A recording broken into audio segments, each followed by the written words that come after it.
देखिए भाई, सोनेट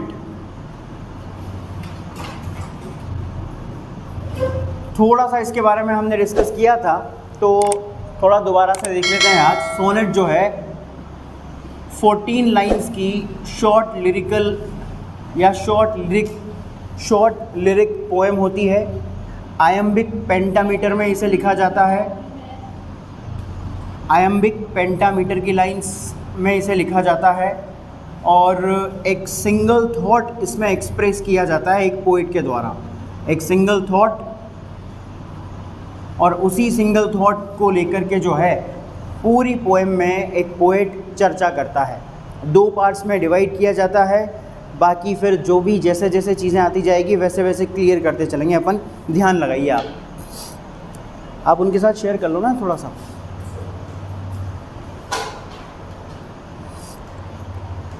करें स्टार्ट, देख लीजिए। Sonnet is a short lyric poem of 14 lines. Sonnet जो है 14 लाइन्स की एक शॉर्ट लिरिक पोएम होती है। लिरिक का मतलब होता है गीत, एक सॉन्ग के रूप में लिखा जाता है इसको, है ना। शॉर्ट लिरिक पोएम होती है 14 लाइन्स की, written in iambic pentameter lines, जिन्हें आयम्बिक पेंटामीटर का इस्तेमाल करते हुए लिखा जाता है। आयम्बिक पेंटामीटर क्या होता है? ऐसी लाइन, एक ऐसी पोइटिक लाइन जिसमें 5 आयम्बस फीट का इस्तेमाल किया जाता है। ऐसी पोइटिक लाइन जिसमें 5 आयम्बस फीट का इस्तेमाल किया जाता है। तो ये एक 14 लाइन्स की शॉर्ट लिरिक पोइम होती है जिसे आयम्बिक पेंटामीटर का इस्तेमाल करते हुए लिखा जाता है। यानी कि सोनेट की हर एक लाइन आयम्बिक पेंटामीटर में लिखी जाएगी with an intricate rhyme scheme, जटिल राइम स्कीम के साथ। राइम स्कीम क्या होती है? राइम स्कीम तो समझ में, राइम स्कीम तो पता होगा ना आपको क्या होता है। राइम स्कीम क्या होती है?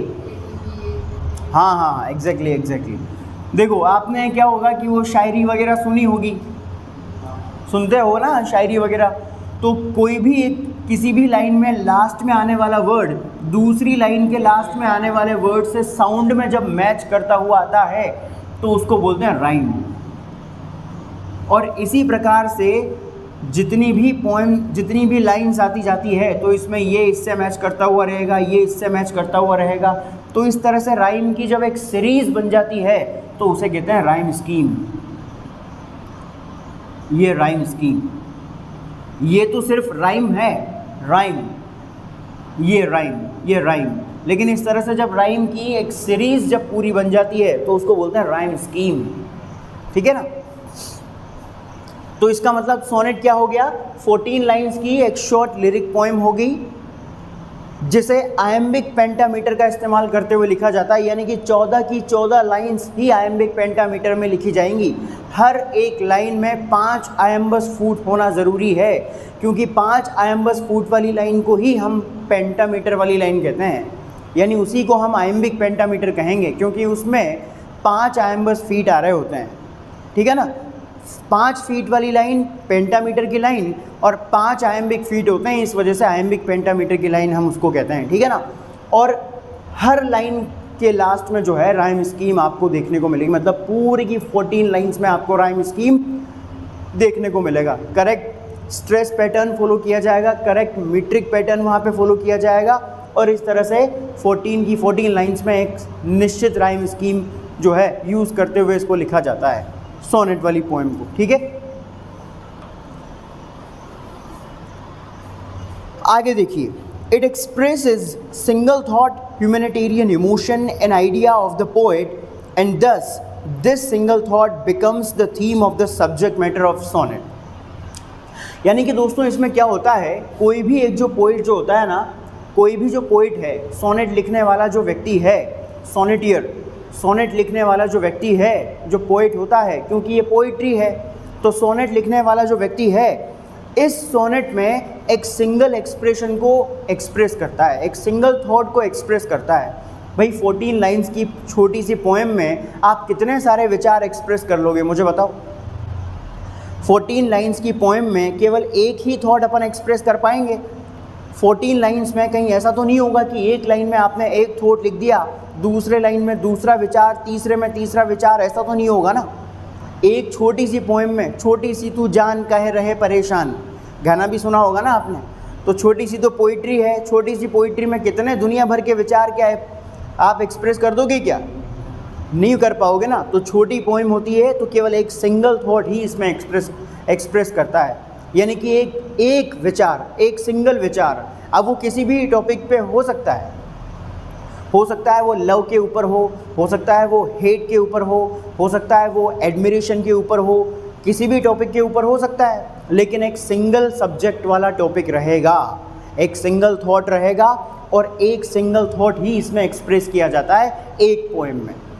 ठीक, इट एक्सप्रेसेस सिंगल थॉट। एक सोनेट की पोएम जो होती है एक सिंगल थॉट को एक्सप्रेस करती है, जो कि एक ह्यूमैनिटेरियन इमोशन भी हो सकता है, एक मानवीय भाव भी हो सकता है, an idea of the poet, या फिर पोइट का कोई भी विचार हो सकता है।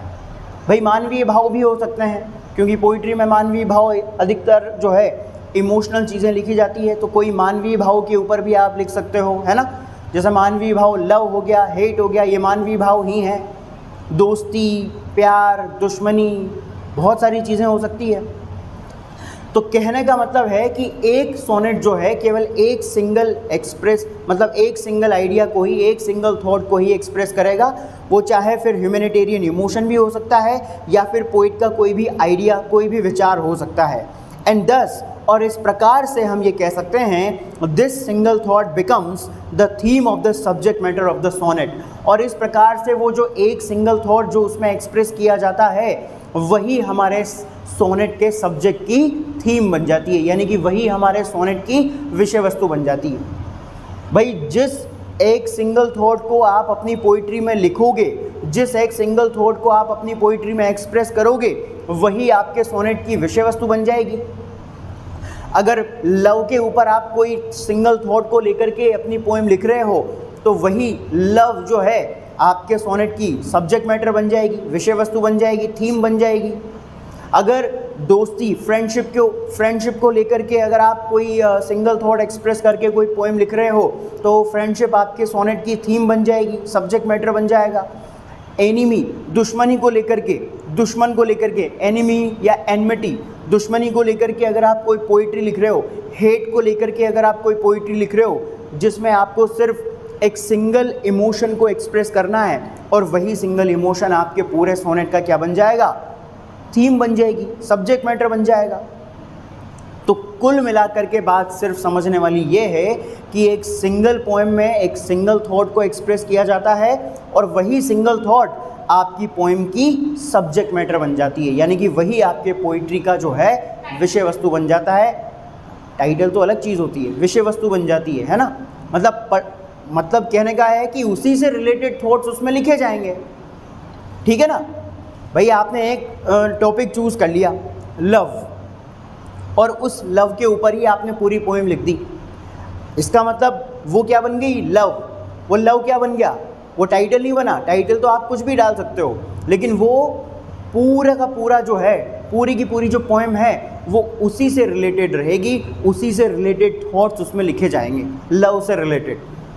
तो वो लव क्या हो गई आपकी पूरी पोएम की? सब्जेक्ट मैटर, थीम, ये होता है इसमें।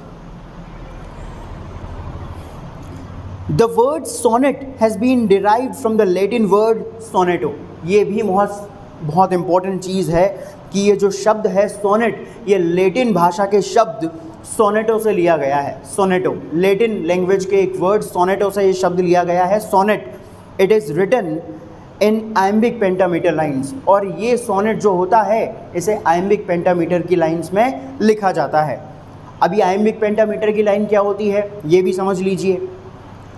N iambic pentameter line means, एक आयम्बिक पेंटामीटर की लाइन का मतलब होता है a line, a poetic line, एक ऐसी poetic line having 5 iambic feet, जिसमें 5 आयम्बिक फीट होते हैं। इसका मतलब सिलेबल्स की संख्या कितनी होगी? 10। भाई एक फीट में कितने सिलेबल्स होते हैं जनरली? 2 सिलेबल्स। तो 5 फीट आएंगे तो कितने सिलेबल्स हो जाएंगे? 10 सिलेबल्स। तो जनरली जो है 1 फुट 2 सिलेबल से मिलकर के बना होता है, तो इसीलिए 5 फीट आएंगे तो यानी कि 10 सिलेबल से मिलकर के बनी हुई वो लाइन होगी। और 5 फीट भी कौन से होंगे? आयम्बिक फीट होंगे, है ना। तो 5 आयम्बिक फीट वाले 5 आयम्बिक फीट जो है हर लाइन में आपको देखने को मिलेंगे, arranged in a regular plan of unstressed and stressed syllable, जो कि एक, अब अपन ने क्या पढ़ा था, याद कीजिए आप, मीटर में, मीटर क्या होता है, एक सर्टेन पेयर में, एक सर्टेन पैटर्न को फॉलो करते हुए सर्टेन यूनिट्स में, इक्वल यूनिट्स में डिवाइडेड जो स्ट्रेस्ड और अनस्ट्रेस्ड सिलेबल्स जो होते हैं, यानी कि फूट जो होते हैं, उनके स्ट्रक्चर्ड अरेंजमेंट को ही हम मीटर कहते हैं। ठीक वही चीज़ अपने को यहाँ पर देखने को मिलेगी। यहाँ पर क्या होगा कि हर एक पोइटिक लाइन में 5 आयम्बिक फीट तो होंगे, जो कि उनके पैटर्न के हिसाब से और इक्वल यूनिट्स के हिसाब से स्ट्रक्चर्ड अरेंजमेंट में जमे हुए होंगे। और इनका स्ट्रक्चर्ड अरेंजमेंट कैसे होगा, unstressed syllable and then stressed syllable, फिर अनस्ट्रेस्ड, फिर अनस्ट्रेस्ड, क्योंकि आयम्बस फूट का स्ट्रक्चर यही तो होता है ना। सबसे पहले कौन सा सिलेबल आता है, अनस्ट्रेस्ड, सबसे पहले अनस्ट्रेस्ड, फिर स्ट्रेस्ड, अनस्ट्रेस्ड और स्ट्रेस्ड, ये जो एक फूट होता है इसको हम आयम्बिक फूट कहते हैं, आयम्बस फूट कहते हैं। यानी कि unstressed stressed, unstressed stressed, unstressed stressed, इस तरह के रेगुलर पैटर्न के फॉर्म में आपको जो है 5 आयम्बिक फूट वहाँ पर नज़र आएंगे। और ऐसी ही लाइन को हम क्या कहते हैं, आयम्बिक पेंटामीटर की लाइन कहते हैं। ठीक है ना। चलिए आगे देखते हैं अब। The 2 popular forms of sonnet are, sonnet के 2 सबसे पॉपुलर फॉर्म्स होते हैं भाई दोस्तों। 2 तरह के सोनेट सबसे ज़्यादा पॉपुलर हैं, 2 फॉर्म्स इसके होते हैं जो सबसे ज़्यादा पॉपुलर हैं। नंबर 1 द इटालियन सोनेट और पेट्रार्कन सोनेट और मिल्टोनिक सोनेट। फर्स्ट टाइप तो है इटालियन सोनेट बोल दो, पेट्रार्कन सोनेट बोल दो, या फिर मिल्टोनिक सोनेट आप कह दीजिए, कुछ भी कह सकते हो आप।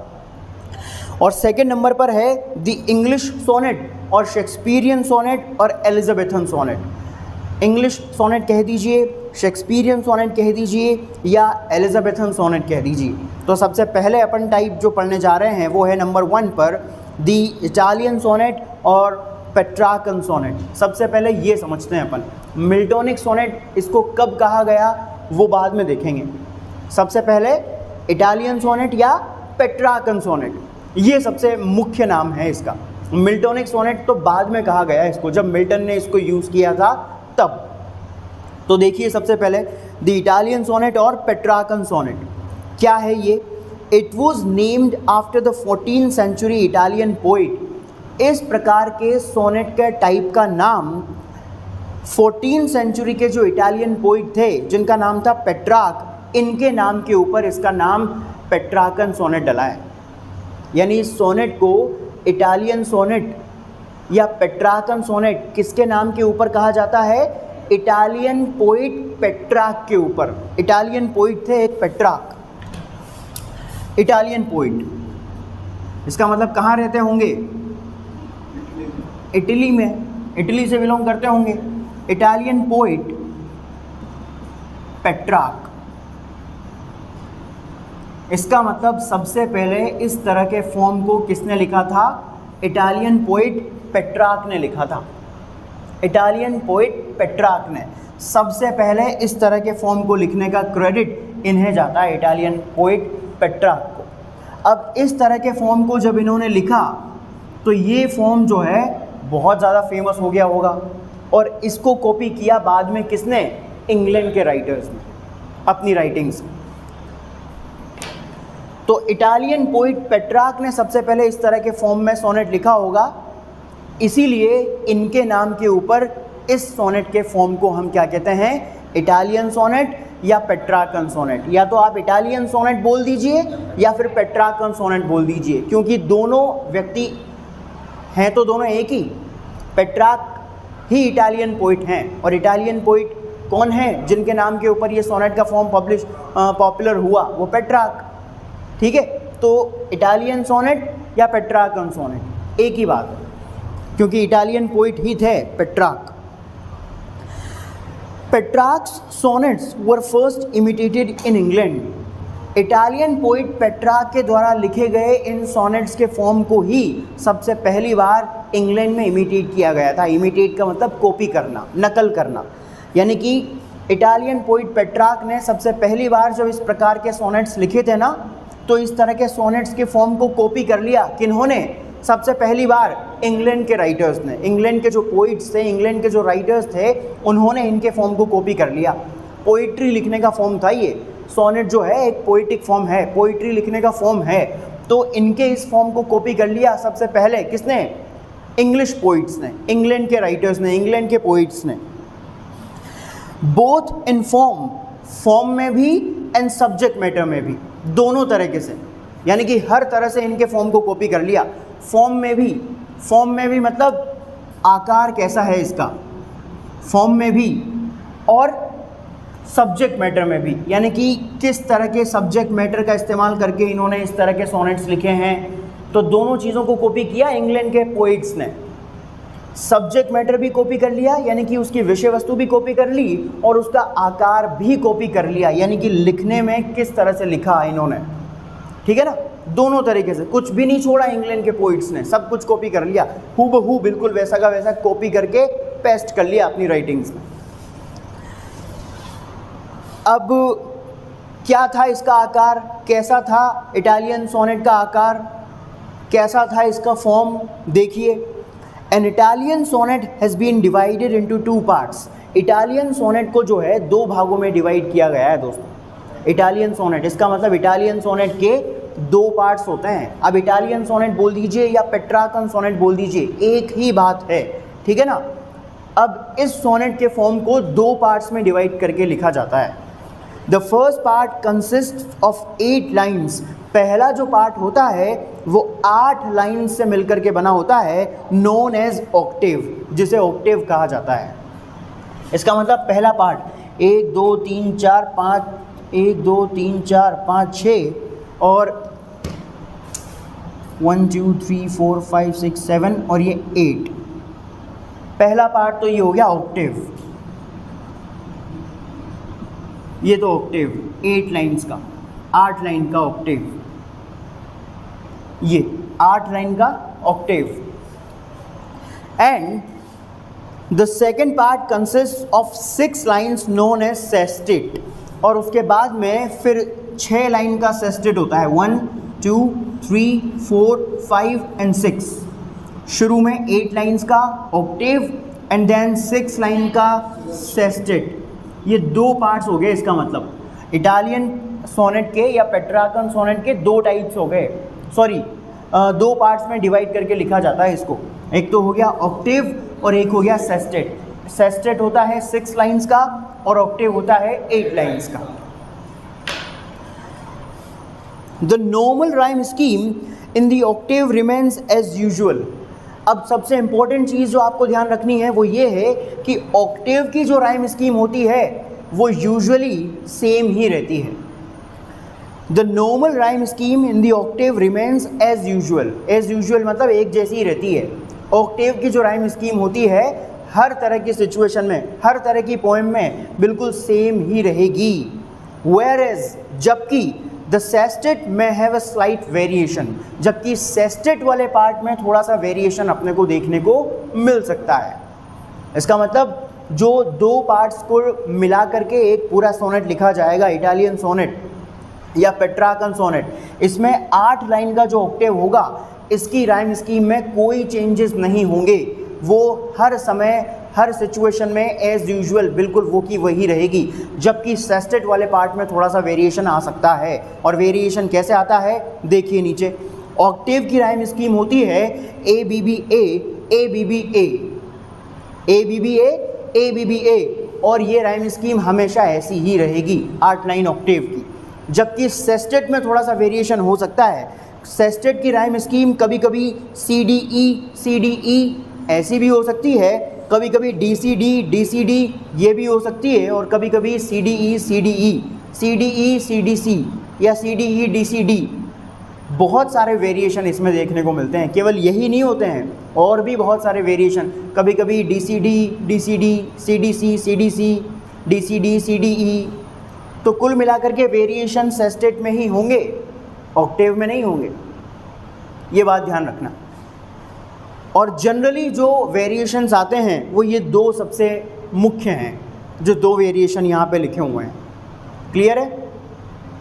यहाँ तक क्लियर है? आगे देखिए फिर क्या होता है। ऑक्टेव पढ़ लिया हमने, सेस्टेट पढ़ लिया, दोनों की राइम स्कीम पढ़ ली। बस इसे ही हम क्या कहते हैं? इटालियन सोनेट कहते हैं। इसी फॉर्म में लिखा था सबसे पहली बार सोनेट को पेट्रार्क ने। 14th सेंचुरी के जो पोइट थे, इटालियन पोइट पेट्रार्क, उन्होंने सबसे पहली बार सोनेट इसी फॉर्म में लिखा था। और इसी फॉर्म को भी और सब्जेक्ट मैटर को भी कॉपी कर लिया। किन्होंने? इंग्लैंड के पोइट्स ने, इंग्लैंड के राइटर्स ने। फॉर्म को तो किया जो किया, सब्जेक्ट मैटर को भी कॉपी कर लिया कि ले चलो पूरा का पूरा ही। जैसे हनुमान जी पूरा का पूरा पहाड़ ही उठा लाए थे कि भैया मुझे तो पता नहीं है, ले चलो पूरा।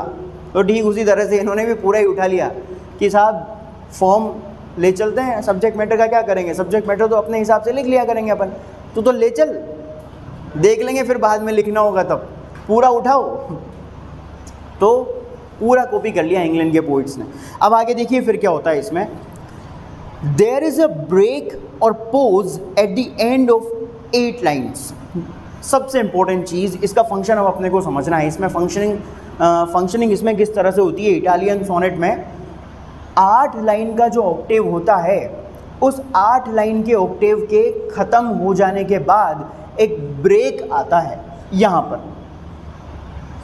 ये 8 लाइन का जब ऑक्टेव ख़त्म हो जाएगा ना, इस 8 लाइन के ऑक्टेव के ख़त्म हो जाने के बाद एक ब्रेक आता है जिसे पोज कहते हैं। पोज, ठहराव, एक ठहराव आता है, एक ब्रेक आता है, एक पोज आता है, which is called caesura, which is called caesura. ये 8 लाइन्स जहाँ पर ख़त्म हो जाएगी, इन 8 लाइन्स के ख़त्म हो जाने के बाद में यहाँ पर एक ब्रेक आपको महसूस होगा। इस जगह पर एक ब्रेक, एक ठहराव, एक पोज, कुछ भी कह दो आप, और इसे हम सिज्यूरा कहेंगे। सिज्यूरा,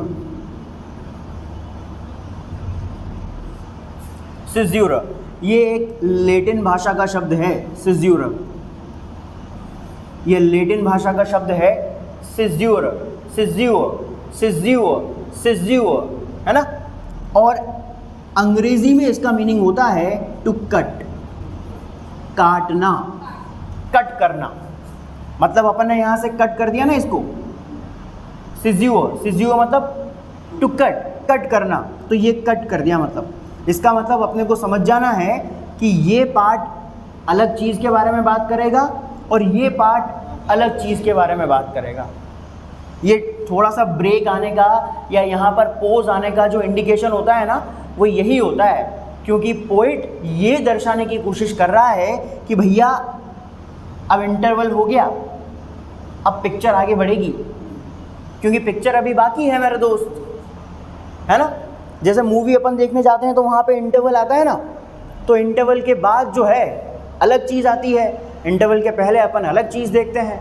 ठीक उसी तरह से यहाँ पर एक हल्का सा पोज आ जाता है, क्योंकि वो ये दर्शा रहा होता है क्योंकि अब जो है थॉट्स में थोड़ा सा चेंज आने वाला है, तो उसके लिए तैयार हो जाइए।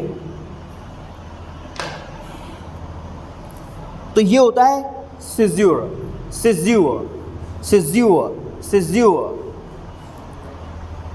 It is indicated by a mark of punctuation emphasized by a space. अब देखिए आपको पता कैसे लगेगा कि भाई यहाँ पे सिज्यूर आ रहा है। भाई 8 लाइन ख़त्म होने के बाद में यहाँ पे सिज्यूर है या नहीं है, ये अपने को पता कैसे लगेगा। भाई कंटिन्यू अगर पोइट्री लिख दी, अगर कंटिन्यू अगर आप पोइट्री लिख दोगे तो उसमें पता कैसे लगेगा कि भाई यहाँ पे सिज्यूर है या नहीं है।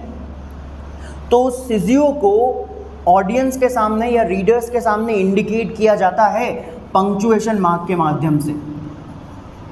जो पंक्चुएशन मार्क्स होते हैं ना, तो पंक्चुएशन मार्क्स के माध्यम से उनको इंडिकेट करने की कोशिश की जाती है। पंक्चुएशन मार्क्स मतलब जैसे कोमा हो गया, है ना, स्लैश हो गया, डबल स्लैश हो गए, या दूसरे जो हाइफन्स वगैरह जो होते हैं, तो इस तरह के बहुत सारे कॉलन हो गया, सेमी कॉलन हो गया, है ना। तो इस तरह के ये कॉलन या सेमी कॉलन इस तरह के साइंस वहाँ पर लगे हुए होते हैं। स्लैश हो गया या कभी कभी डबल स्लैश भी आ जाते हैं, ये सीधा वाला ये साइन भी आ जाता है। तो इस तरह के पंक्चुएशन मार्क्स जो है आपको यहाँ पर 8वें नंबर की लाइन के लास्ट में देखने को मिलेंगे।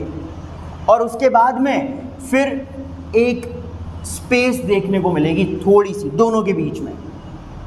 It is indicated by some punctuation marks, यानी कि इस सिज़्यूर को इंडिकेट किया जाता है, दर्शाया जाता है इन पंक्चुएशन मार्क्स के माध्यम से, एम्फसाइज्ड, और उस सिज़्यूर को जोर देकर के दर्शाया जाता है। यानी कि एम्फसाइज का मतलब जोर देना, यानी कि पंक्चुएशन मार्क्स का ही इस्तेमाल नहीं होता, सिर्फ एक स्पेस भी छोड़ा जाता है वहाँ।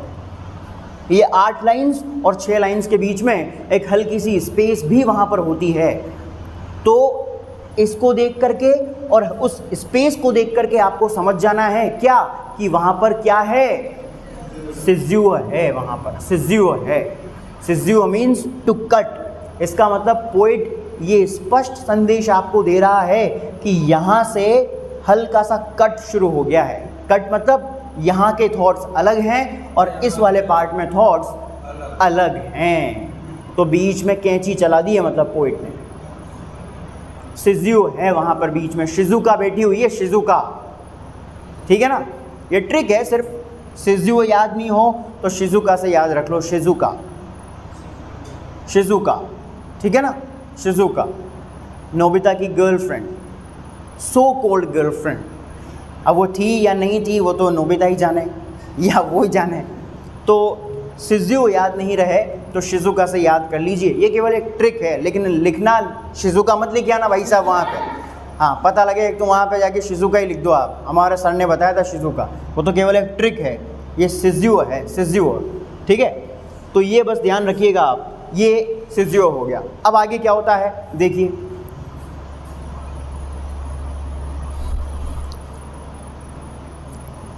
It is followed by a Walter. ये देखिए भाई, सिज़्यूर के बाद में फिर क्या आता है, वोल्टर, यानी कि ये सिज़्यूर जो आ गया यहाँ पर, और इस सिज़्यूर को इंडिकेट किया जाता है पंक्चुएशन मार्क्स के माध्यम से, और उसको जोर दे करके दर्शाया जाता है एक स्पेस छोड़ करके, स्पेस के माध्यम से उसे एम्फसाइज किया जाता है। और उसके बाद में फिर क्या होता है, सिज़्यूर के बाद में फॉलो किया जाता है, यानी कि सिज़्यूर को फॉलो करता है ये सिज़्यूर के बाद में इसको फॉलो करते हुए आता है कौन, Walter. It is followed bye Walter, यानी कि सिज़्यूर को फॉलो करते हुए फिर बाद में इसके पीछे कौन आता है, वोल्टर।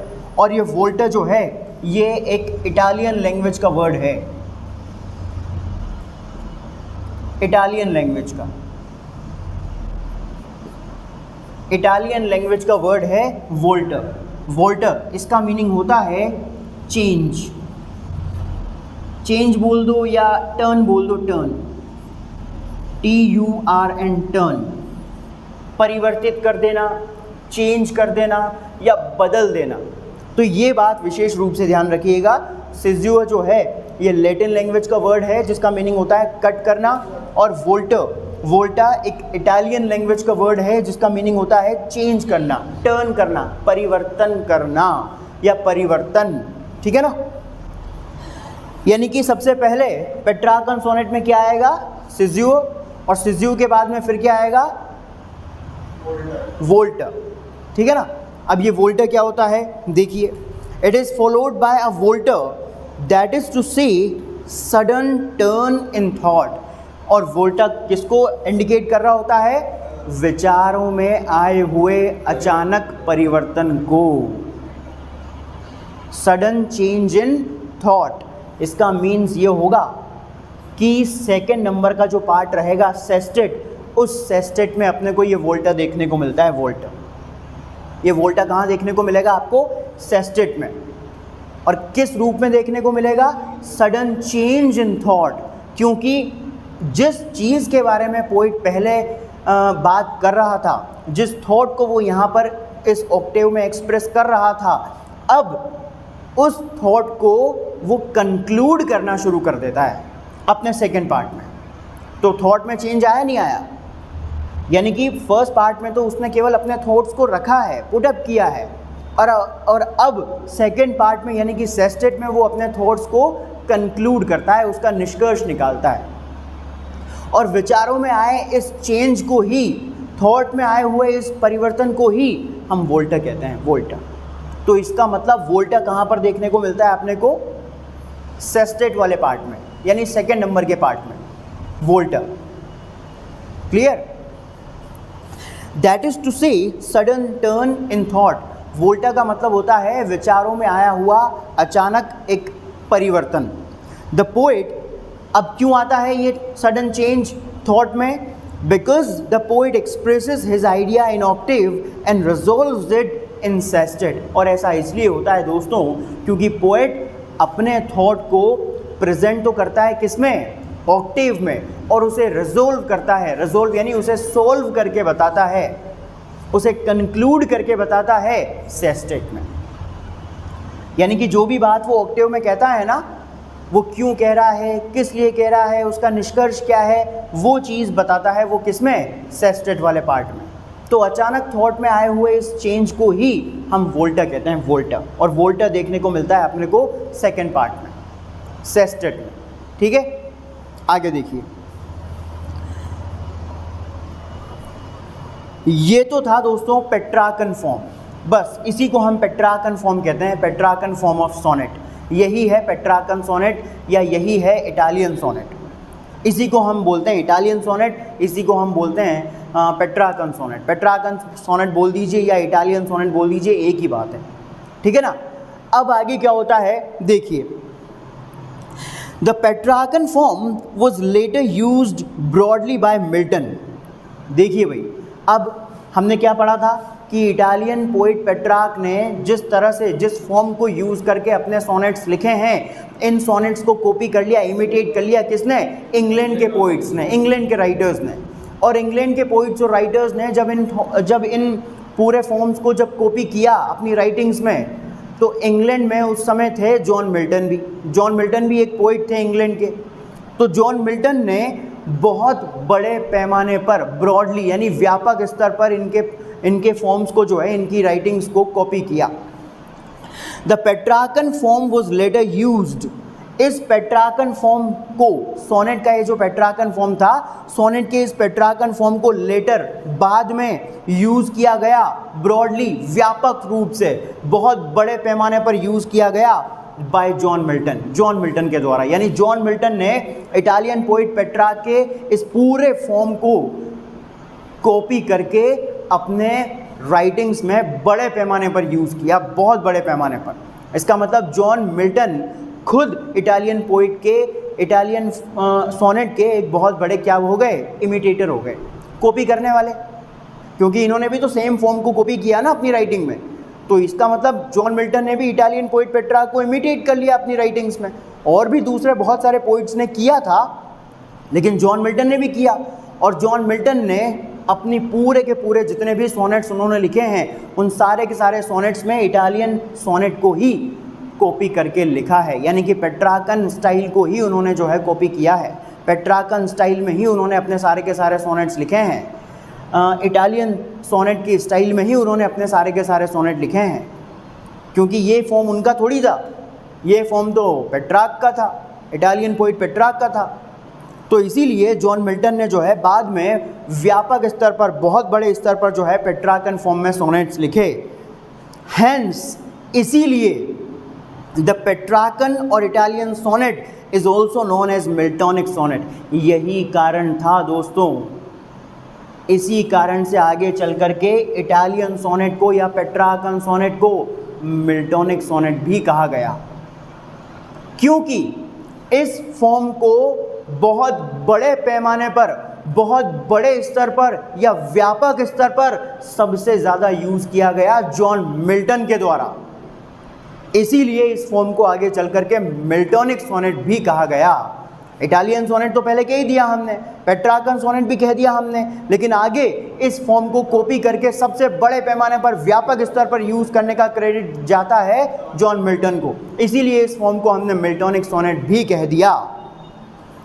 लेकिन एक बात ध्यान रखिएगा, मिल्टोनिक सोनेट में और इटालियन सोनेट में एक मामूली सा अंतर है।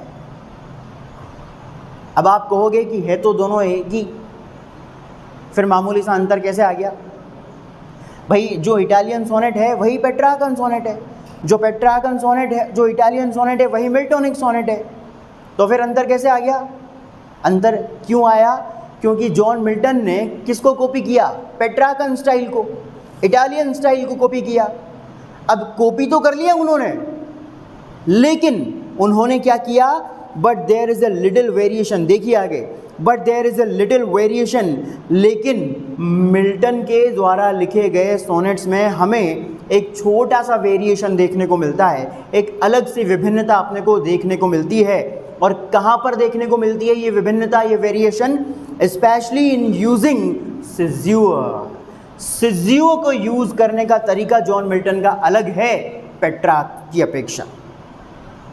बस ये थोड़ी सी छोटी सी विशेषता आपको यहाँ पर ध्यान रखनी है, जो कि अलग है मिल्टन के सोनेट्स में और पेट्रार्कन सोनेट्स में। है तो दोनों सेम ही, भाई फॉर्म दोनों सेम ही है। शर्ट आपने भी पहन रखी है, शर्ट आपने भी पहन रखी है ना? आपको इनके जैसी सिली हुई शर्ट की स्टाइल अच्छी लगी तो वैसी की वैसी शर्ट आपने सिलवा ली, लेकिन आपने लास्ट में जाते जाते अपने टेलर से ये कह दिया कि भाई मेरे कॉलर थोड़े स्टैंड वाले बनाना, शर्ट तो बिल्कुल ऐसी सिल दे तू, कपड़ा भी मुझे बिल्कुल वैसा का वैसा ही चाहिए, लेकिन ये कॉलर जो आपने रखे हैं ये कॉलर थोड़े से स्टैंड कॉलर में बनाना, ऐसे मत रखना कॉलर। तो उससे क्या शर्ट चेंज हो जाएगी क्या? कपड़ा तो वही रहेगा, शर्ट की शर्ट ही रहेगी, बस खाली आपने कॉलर वाला फॉर्म थोड़ा सा चेंज करवा लिया। ठीक उसी तरह से जो है जॉन मिल्टन ने इटालियन फॉर्म वाले स्टाइल को अपनी राइटिंग्स में कॉपी किया, बिल्कुल सेम वैसी की वैसी ही स्टाइल में अपनी राइटिंग लिखी, सिर्फ इनका सिज्यूअर को यूज़ करने का तरीका थोड़ा सा अलग है ना?